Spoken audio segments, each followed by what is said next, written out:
Resmi ditunda lagi, gelaran kompetisi Liga 2 menuai kekecewaan dari Muba Babel United. Manajemen MBU mengaku saat ini persiapan Laskar Ranggonang sudah memasuki fase akhir. Penundaan kompetisi berdampak pada persiapan MBU yang sudah dilakukan sejak pertengahan Agustus kemarin. MBU berharap PSSI dapat segera memberikan kepastian pada kontestan Liga 2 apakah kompetisi bergulir kembali. Karena jika kembali ditunda atau dihentikan, klub dipastikan merugi baik finansial dan psikologis tim.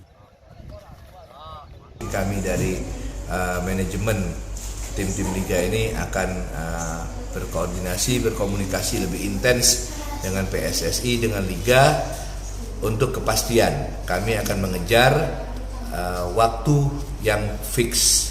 Karena ini menyangkut teman-teman, pemain dan lain sebagainya, itu semua soal arkan hidup orang banyak, kemanusiaannya di sana.